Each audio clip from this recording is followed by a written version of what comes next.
ಹೀಗೆ ಒಂದು ದೊಡ್ಡ ಪ್ರಾಬ್ಲಮ್ ಆಯ್ಕೋತಿದ್ದು. ಇದನ್ನೇ ಸಾಲ್ವ್ ಮಾಡೋಕ್ಕಾಗಲ್ಲ ನಮ್ಮಿಂದ. ಯಾರ ಕೈಯಲ್ಲಿ ಮಾಡಿಸ್ಬೇಕು, ಯಾರು ಕೈಕಾಲು ಬಿದ್ದು ಈ ಕೆಲಸನ ಮಾಡಿಸ್ಬೇಕು ಅಂತ ಕಾಯ್ತಾ ಇದ್ದೀನಿ. ಅಂಥದ್ರ ಮೇಲೆ ನನ್ನ ಅಕೌಂಟಿಂದ 13,000 ದುಡ್ಡು ಕಟ್ಟಾಗಿದೆ. ಒಂದು ಸತಿ 13,000, ಒಂದು 4,000 ಇಷ್ಟು ದುಡ್ಡು ಕಟ್ಟಾಗಿದೆ. ಅದು ಯಾಕಾಯಿತು ಎತ್ತಾಯಿತು ಅಂತ. Hi friends, welcome to Tuja vlog channel. ಎಲ್ಲರೂ ಹಿಂಗಿದ್ದೀರಾ? ಚೆನ್ನಾಗಿದ್ದಾರೆ ಅನ್ಕೊಂಡು ನಾನು ಕೂಡ ಸೂಪರ್ ಆಗಿದ್ದೀನಿ. ಇವತ್ತು ಬೆಳಗಿನ ವ್ಲಾಗ್ನ ಸ್ಟಾರ್ಟ್ ಮಾಡ್ತಾ ಇದ್ದೀನಿ. ಬಾರಿ ಇವತ್ತಿನ ನಾಷ್ಟ ಏನಿರ್ತೈತಿ, ಅಡುಗೆ ಏನಿರ್ತೈತಿ, ಇವತ್ತಿಂದನ ಹೆಂಗೆಲ್ಲ ಹೋಗ್ತೈತಿ, ಏನೆಲ್ಲ ಮಾಡ್ತೀವಿ ಅಂತ ನಿಮ್ಮ ಜೊತೆ ಶೇರ್ ಮಾಡ್ಕೊತೀನಿ. ಪೂರ್ತಿ ವಿಡಿಯೋ ನೋಡಿ ಸಪೋರ್ಟ್ ಮಾಡಿ. ನಮ್ಮ ಚಾನಲ್ ಇನ್ನು ಯಾರೆಲ್ಲ ಸಬ್ಸ್ಕ್ರೈಬ್ ಮಾಡ್ಕೊಂಡಿಲ್ಲ ಸಬ್ಸ್ಕ್ರೈಬ್ ಮಾಡ್ಕೊಳ್ಳಿ. ವಿಡಿಯೋ ಇಷ್ಟ ಆದರೆ ಒಂದು ಲೈಕ್ ಮಾಡಿ ಪ್ಲೀಸ್. ನಿಮ್ಮ ಅನಿಸಿಕೆನ ಕಮೆಂಟ್ ಮೂಲಕ ತಿಳಿಸಿ. ಬೆಳಗ್ಗೆ ರಂಗೋಲಿಯಿಂದನೇ ಶುರು ಮಾಡೋಣ. ಈ ರೀತಿ ಹೊಸಲು ತೊಳೆದು ರಂಗೋಲಿ ಎಲ್ಲ ಹಾಕೊಂಡೋಯ್ತು, ಮನೆಯೆಲ್ಲ ಗುಡಿಸ್ಕೊಂಡಿದ್ದಾಯ್ತು. ಹಣ್ಣುಗಳು ಮತ್ತು 3 ತೊಗೊಬಂದು ಇಟ್ಟರೆ ಅದನ್ನು ಜ್ಯೂಸ್ ಮಾಡ್ಕೋಬೇಕು. ಇಲ್ಲಿ ಇಷ್ಟೊಂದು ಕಾಳುಗಳನ್ನ ನೆನೆಸಿಟ್ಕೊಂಡಿದ್ದೀನಿ. ಯಾವ್ದು ಹಾಕ್ಲಿ, ಯಾವ್ದು ಬಿಡಲಿ, ಯಾವ್ದು ಮಾಡಲಿ, ಯಾವ್ದು ಬಿಡಲಿ ಅನ್ನೋ ಥರ ಇದೆ. ಒಂದು ಇದ್ದರೆ ಎಲ್ಲ ಒಟ್ಟಿಗೆ ಒಂದೇ ದಿನ ಇರ್ತಾವೆ, ಇಲ್ಲ ಅಂದರೆ ಒಂದೊಂದು ದಿನ ಏನೂ ಇರಲ್ಲ, ಪೂರ್ತಿ ಖಾಲಿ ಇರ್ತೈತಿ. ಕಡ್ಲೆಕಾಳು ನೆನೆಕಿದ್ದೀನಿ. ಏನು ಮಾಡ್ಬೇಕಂತಂದ್ರೆ ಸಾಗು ಮಾಡಬೇಕು, ಕಡಲೆ ಸಾಗು ಅಂತ ಹೇಳ್ಬಿಟ್ಟು. ಆದ್ರೆ ಇದು ತರಕಾರಿ ತೊಗೊಂಬಂದ್ರು ಪಲಾವ್ ಮಾಡ್ಬೇಕು ಅಂದ್ಕೊಂಡೆ. ಇಲ್ಲಿ ನೋಡಿರಿ, ಅಕ್ಕಿ ಹಿಟ್ಟು ನೆನೆಸಿಟ್ಟಿನಿ. ಪಲಾವ್ ಮಾಡೋದ, ದೋಸೆ ಮಾಡೋದ, ಪಡ್ಡು ಮಾಡೋದ, ಇಡ್ಲಿ ಮಾಡೋದನ್ನ ತಲೆ ಕೆಟ್ಟೋಗೈತಿ. ಏನು ಬೇಡ, ಇಡ್ಲಿನೇ ಮಾಡಿಬಿಡೋಣ ಅಂತ ಹೇಳ್ಬಿಟ್ಟು ತರಕಾರಿಗಳನ್ನ ಎಲ್ಲ ಬೇಯಿಸ್ಕೊಂಬಿಟ್ಟು ಸಾರು ಮಾಡ್ಕೊಳ್ಳೋಣ ಅಂದ್ಕೊಂಡಿದ್ದೀನಿ. ಈ ಥರ ತರಕಾರಿ ಸಾರು ತಿಂದು ನಾನು ತುಂಬ ದಿನಗಳಾಗೋಯ್ತು. ತುಂಬಾ ಇಷ್ಟ ನನಗೆ ತರಕಾರಿ ಸಾರು ಅಂದ್ರೆ. ಹಂಗಾಗ್ಬಿಟ್ಟು ಈ ತರಕಾರಿಗಳನ್ನ ಹಾಕ್ಕೊಂಡು ಇವತ್ತು ಸಾಂಬಾರು ಮಾಡೋಣ ಅಂತ ಅಂದ್ಕೊಂಡಿದ್ದೀನಿ. ಹಸಿ ಬಟಾಣಿ, ಕ್ಯಾರೆಟು, ಬೀನ್ಸು ಹಾಕ್ಕೊಂಡು ಸ್ವಲ್ಪ ನೆನೆಸಿರುವಂಥ ಕಡಲೆ ಕೂಡ ಹಾಕ್ಕೊಂಡ್ಬಿಡ್ತೀನಿ. ತುಂಬಾ ಟೇಸ್ಟ್ ಆಗಿರ್ತದೆ ಈ ಸಾಂಬಾರು. ಸ್ವಲ್ಪ ನಾವು ಮಸಾಲನ ರುಬ್ಬ ಹಾಕ್ಕೊಂಬಿಟ್ರೆ ಸಖತ್ತಾಗಿರ್ತೈತಿ. ಇದ್ರ ಜೊತೆಗೆ ಸ್ವಲ್ಪ ತೊಗರಿಬೇಳೆ ಕೂಡ ಹಾಕ್ಕೋತೀನಿ. ತೊಗರಿಬೇಳೆ ಸ್ವಲ್ಪ ಅರಿಶಿನ ಹಾಕ್ಬಿಟ್ಟು ಮಿಕ್ಸ್ ಮಾಡ್ಕೊಂಬಿಟ್ಟು ಕುಕ್ಕರ್ನ ಕ್ಲೋಸ್ ಮಾಡಿದ್ರೆ ಮುಗೀತು. ಬಿಸಿನೀರು ಫಸ್ಟೇ ಬಿಸಿನೀರು ಹಾಕ್ಬಿಟ್ಟಿದ್ದೆ, ಇದಕ್ಕೆ ಜಲ್ದಿ ಬೇಯಬೇಕು ಅಂತ ಹೇಳ್ಬಿಟ್ಟು. ಸಿದ್ಧಾರ್ಥಗೆ ಲೇಟ್ ಆಗ್ತದೆ. ನೈಟೇ ಅಕ್ಕಿನ ರುಬ್ಬಿಟ್ಟೆ ದೋಸೆ ಮಾಡೋಣ ಅಂತ ಅಂದ್ಕೊಂಡಿದ್ದೆ. ದೋಸೆ ಅಂದರೆ ನನಗೆ ತುಂಬಾ ಇಷ್ಟ. ಹಾಗೆ ಸಿದ್ಧಾರ್ಥಗೆ ಇಡ್ಲಿ ಅಂದರೆ ತುಂಬ ಇಷ್ಟ. ಹಾಗಾಗಿಬಿಟ್ಟು ಅವ್ನಿಗೆ ಇಡ್ಲಿ ಆಗಬೇಕು, ನನಗೆ ದೋಸೆ ಆಗಬೇಕಂದ್ರೆ ಇಡ್ಲಿ ಹಿಟ್ಟೆ ರುಬ್ಕೋಬೇಕಂತ ಹೇಳ್ಬಿಟ್ಟು ಇಡ್ಲಿ ಹಿಟ್ಟು ರುಬ್ಕೊಂಡು ಎಷ್ಟು ಉಬ್ಬಿ ಬಂದಿದೆ ನೋಡಿ. ಅರ್ಧ ಇತ್ತು, ಇಲ್ಲಿಗಿತ್ತು ಹಿಟ್ಟು. ನಾನು ಹಾಕಿದಾಗ ಇಷ್ಟು ಇದ್ದಿದ್ದನ್ನ ಇಷ್ಟು ಬಂದೈತಿ ಹಿಟ್ಟು ಉಬ್ಬಿ. ಇನ್ನು ಅಂಗಡಿ ರವೆ ತೊಗೊಂಬರೋದಕ್ಕಿಂತ ನನಗೆ ಇದೇ ಬೆಸ್ಟ್ ಅನ್ನಿಸ್ತೈತಿ. ಟೇಸ್ಟ್ ಕೂಡ ಇದೆ, ಸಖತ್ತಾಗಿರ್ತೈತಿ. ಹಾಗಾಗ್ಬಿಟ್ಟು ಇದನ್ನೇ ನೆನೆಸ್ಕೊಂಡು ಮಾಡ್ತೀನಿ.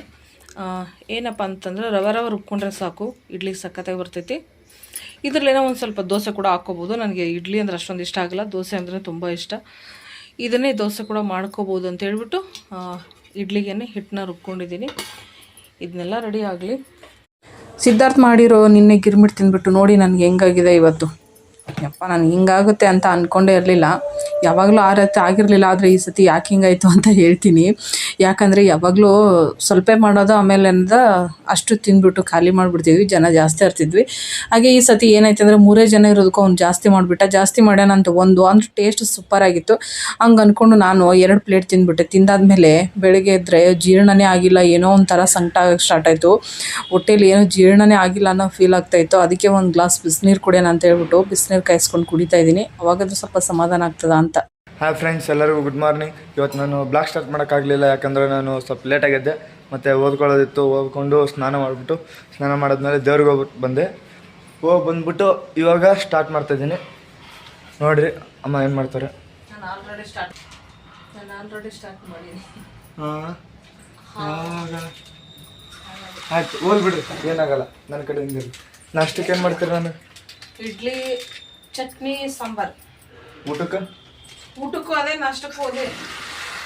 ಬಾಕ್ಸಿಗೆ ಏನೈತಿ? ಗೋಧಿ ಹಿಟ್ಟು ನಾದಿದ್ದಾಗ ಬೇಕಂದ್ರೆ ಚಪಾತಿ ಮಾಡ್ಕೊಡ್ತೀನಿ. ಇಡ್ಲಿ ಅಥವಾ ದೋಸೆ ಏನು ಬೇಕು ಮಾಡ್ಕೊಡ್ತೀನಿ. ದೋಸೆನೇ ಕಟ್ಟಿ. ದೋಸೆನೇ ಕಟ್ಟಿ ಅದೇ ಹೇಳ್ತೀನಿ. ದೋಸೆ ಆದರೆ ಸ್ವಲ್ಪ ರವ ಅದ ನೋಡು, ನಿಮ್ಗೆ ಆಗ್ತಿತ್ತು ಅಂತ ತೊಗೊಂಡೋಗಿ. ಬೇಡ, ಇಡ್ಲಿನೇ ಕಟ್ಟಿ ಚಂದ. ರವ ಐತಂದ್ರೆ ಇಡ್ಲಿನೇ. ಯಾಕಂದ್ರೆ ಇಡ್ಲಿಗೆ ರವ ಚಂದಾಗಿ ರುಬ್ಬಬೇಕು. ಚಂದ ರುಬ್ಬಿ ನೋಡಿ ಫ್ರೆಂಡ್ಸ್. ಇದು ಚಟ್ನಿ ಮಾಡಬೇಕು. ಚಟ್ನಿ ಮಾಡೋಕ್ಕೆ ಶೇಂಗಾಕಾಳು ಹುರ್ಕೊಂಡು, ಶೇಂಗದ ಕಾಳು ಹಾಕಲ್ಲ ಚಟ್ನಿ ಮಾಡಿದ್ರೆ ಚಟ್ನಿನೇ ಅನಿಸ್ಕೊಳ್ಳಲ್ಲ. ಹಂಗಾಗಿಬಿಟ್ಟು ಕಾಯಿ, ಶೇಂಗದ ಕಾಳು ಆಮೇಲೆ ಪುಟಾಣಿ ಹಾಕಿದ್ರೆ ಚಟ್ನಿ ಮಸ್ತ್ ಆಗ್ತದೆ. ಹಿಟ್ಟು ರೆಡಿ ಆಗಿದೆ. ಆಲ್ರೆಡಿ ಹಿಟ್ಟೆಲ್ಲ ತೋರಿಸಿನಿ. ನೀನು ಈ ಸದ್ದ ಟೈಮ 7:30 ಆಗಿದ್ರಿ. 8:30 ಅಷ್ಟರಲ್ಲಿ ಎಲ್ಲ ಚಟ್ನಿ, ಸಾಂಬಾರು, ಇಡ್ಲಿ ಎಲ್ಲ ಆಗಬೇಕು. ಆಗ್ತದ, ನನಗೇನು ಚಿಂತಿಲ್ಲ ಅಡುಗೆ ಬಗ್ಗೆ, ಆಗ್ತದ. ಈ ಸದ್ದ ಸಿದ್ಧಾರ್ಥ ಕೊಬ್ಬರಿ ತುರಿಯಕ್ಕೆ ಹಚ್ತೀನಿ. ಅವ್ನು ಕೊಬ್ಬರಿ ತುರಿದು ಚಟ್ನಿಗೆ ರೆಡಿ ಮಾಡ್ಕೊತಾನೆ. ಇನ್ನೊಂದು ಸ್ವಲ್ಪ ತಗೋ, ಅಷ್ಟು ಮಂದಿಗೆ ಆಗ್ಬೇಕಲ್ಲ ಅವ್ರಿಗೆ ಆಮೇಲೆ ಮಾಡ್ತೀನಿ ಬಿಡಪ್ಪ, ಸುಮ್ಮನೆ ಚಟ್ನಿ ಹಾಳಾಗ್ತದ. ಈ ಸದ್ ನಮ್ಮ 3 ಮಂದಿಗೆ ಆಗಷ್ಟೇ ಮಾಡಿ ಸಾಕು. ಹಾಂ, ನಾನು ಸಾಂಬಾರು ಇಡ್ಲಿ ಮಾಡ್ಕೊತೀನಿ ರೀ. 3 ಮಂದಿಗೆ ಒಂದೊಂದು ಕೆಲಸ. ನಾನು ಸಾಂಬಾರು ಇಡ್ಲಿ ಮಾಡ್ಕೊತೀನಿ, ಸಿದ್ಧಾರ್ಥ ಚಟ್ನಿ ಮಾಡ್ತಾನೆ, ಅವ್ರ ಅಪ್ಪ ಟೊಮೊಟೊ ತೊಗೊಂಬರ್ತಾರೆ. ಬರ್ರಿ ನಾಷ್ಟ ಮಾಡೋನು. ಸಿದ್ಧಾರ್ಥ ತಿಂದ್ಬಿಟ್ಟು ತಾಟ್ನಾಗೆ ಹಾಕೊಂಡು ಕೂತೀನಿ. ಇವರಿಗೆಲ್ಲ ಹಾಕಿಟ್ಟಿನಿ. ಸಾಂಬಾರು ಮಾಡ್ಬೇಕಂತ ಅಷ್ಟೆಲ್ಲ ಹದ ಮಾಡಿ ಸಾಂಬಾರು ಮಾಡೋಕ್ಕೆ ಹೋಗಿನಿ. ಸಾಂಬಾರು ಮಾಡೋಕ್ಕೂ ಆಗಲಿಲ್ಲ. ಏನೋ ಸ್ವಲ್ಪ ಪ್ರಾಬ್ಲಮ್ ಆಯಿತು, ಅದರೊಳಗೆ ಕೂತ್ಕೊಂಡ್ವಿ. ಹಾಗಾಗಿ ಸಾಂಬಾರು ಮಾಡೋಕ್ಕಾಗಲಿಲ್ಲ. ಏನೇ ಪ್ರಾಬ್ಲಮ್ ಆಗಲಿ, ಏನೇ ಟೆನ್ಷನ್ ಇರಲಿ, ಹೊಟ್ಟೆ ಅಂತೂ ಕೇಳಲ್ಲ. ಹೊಟ್ಟೆಗೆ ತಿನ್ನಲೇಬೇಕು ಏನಾದ್ರೂ ಅಷ್ಟೇ. ನೋಡ್ರಿ ಅಕ್ಕಿ ಇಡ್ಲಿ ಎಷ್ಟು ಸಾಫ್ಟಾಗಿ ಬಂದವ ಈಗ. ಮತ್ತು ಇಷ್ಟೇ ರವ ಹೆಂಗೆ ಬರ್ತಾವೆ ನೋಡ್ರಿ.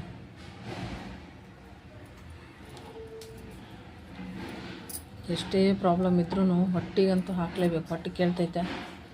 ತಲೆಗೆ 1000 ಟೆನ್ಷನ್ ಇರ್ಬೋದು, ಮನಸ್ಸಲ್ಲಿ 1000 ನೋವು ಇರ್ಬೋದು, ಹೊಟ್ಟೆಗೆ ಯಾವುದೂ ಚಿಂತಿಲ್ಲ. ಯಾವಾಗ ನೋಡು ಬೇಡ್ತಿರ್ತದೆ ತಿನ್ನೋಕೆ. ಏನು ರೀ ಇಷ್ಟು ದೊಡ್ಡ ಎಡವಟ್ಟಾಯಿತು. ಈ ಟೆನ್ಷನ್ದಲ್ಲಿ ಏನು ಕೆಲಸ ಮಾಡ್ತೀವಿ ಅಂತಲೇ ಗೊತ್ತಾಗಲ್ಲ. ಅದರಲ್ಲಿ ನಾನು ಫಸ್ಟೇ ಟೆನ್ಷನ್ ಅಂದ್ರೆ ಆಗಿ ಬರಲ್ಲ. ಈಗಿರೋ ಟೆನ್ಷನ್ಗೆ ಅಡುಗೆ ಮಾಡೋಕ್ಕೆ ಹೋಗಿ ಏನು ಎಡವಟ್ಟು ಮಾಡಿಟ್ಟಿವಿ ನೋಡ್ರಿ. ಇಷ್ಟು ತರಕಾರಿ ಹಾಕಿ ಬೇಯಿಸಿ ಇಷ್ಟು ಚೆನ್ನಾಗಿ ಸಾಂಬಾರು ಮಾಡಿದ್ದೀನಿ. ಬರೇ ಉಪ್ಪು, ಎಷ್ಟು ಸಾರಿ ಉಪ್ಪು ಹಾಕಿದ್ದೀನೋ ಗೊತ್ತಿಲ್ಲ. ಬಾಯಿಗೆ ಹಚ್ಕೊಂಡ್ರೆ ಬರೀ ಉಪ್ಪು. ಯಪ್ಪ, ನಮ್ಮ ಹೆಣ್ಮಕ್ಳು ಈ ಟೆನ್ಷನಲ್ಲಿ ನಿಜವಾಗ್ಲೂ ಅಡುಗೆ ಮಾಡೋಕ್ಕೆ ಹೋಗ್ಬಾರ್ದು. ಇದಿಷ್ಟು ಸಾಂಬಾರು ಚೆಲ್ಲೋಕ್ಕೂ ಮನಸ್ಸಿಲ್ಲ, ತಿನ್ನೋಕ್ಕಂತೂ ಫಸ್ಟೇ ಆಗಲ್ಲ. ಬಾಯಿಗಿಟ್ರೆ ಉಪ್ಪಿನ ಊರ್ಲೈತಿ. ತಿಳಿ ಕೆಟ್ಟು ಬದ್ನಿಕಾಯಿ ಆಗ್ಬಿಡ್ತೈತಿ ಹೊರ ಕಡೆ. ಯಾಕೆ ಹಿಂಗಾಯ್ತು ಅಂತಲೇ ಗೊತ್ತಿಲ್ಲ. ಎಷ್ಟು ಇಷ್ಟಪಟ್ಟು ಸಾಂಬಾರು ಮಾಡಿದ್ದೆ. ಇಷ್ಟಪಟ್ಟು ಮಾಡಿದ್ರೆ ಸಾಕಾಗಲ್ಲ ರೀ. ಜ್ಞಾನ ಸ್ವಲ್ಪ ಸಾಂಬಾರು ಮೇಲೆ ಇರಬೇಕು.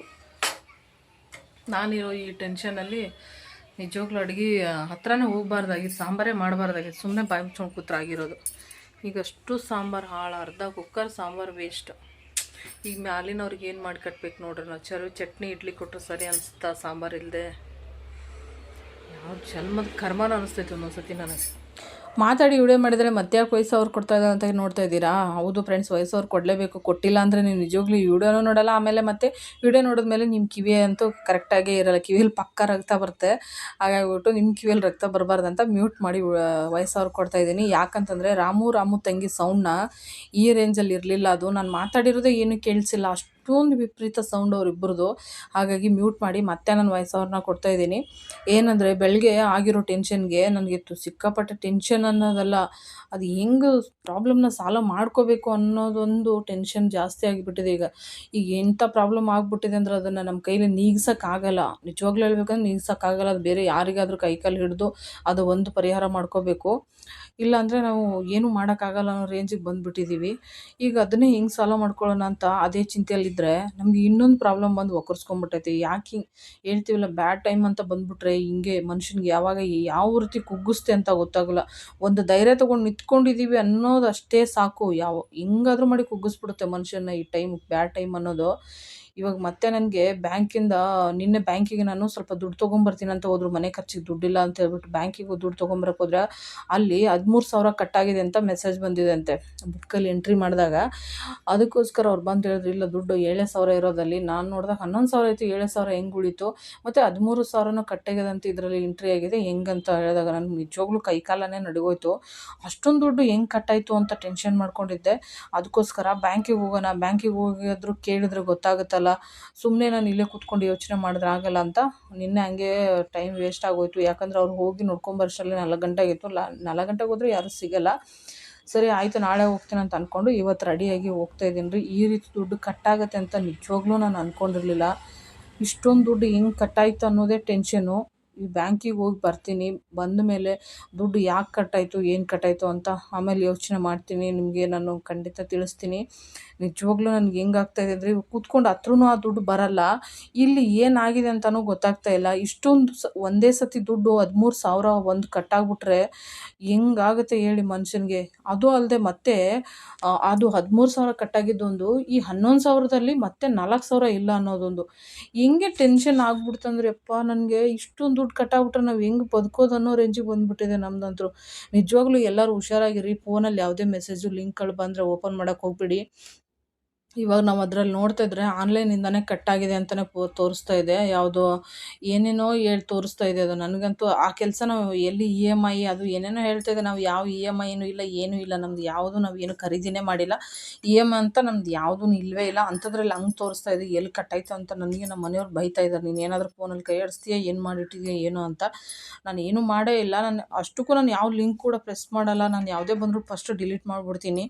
ಈಗ ನಾನು ಬ್ಯಾಂಕಿಂದ ಬಂದರೂ ಕೂಡ ಯಾವುದೂ ಮೆಸೇಜ್ ಕೂಡ ನೋಡಲ್ಲ ಫ್ರೆಂಡ್ಸ್, ಅಷ್ಟು ಭಯ ಇದೆ. ಅಂಥದ್ರಲ್ಲಿ ಇದು ಇಷ್ಟು ದುಡ್ಡು ಹೆಂಗೆ ಕಟ್ಟಾಯಿತು, ಏನಾಯಿತು ಅಂತ ನಿಜವಾಗ್ಲೂ ನನಗೆ ಗೊತ್ತಿಲ್ಲ.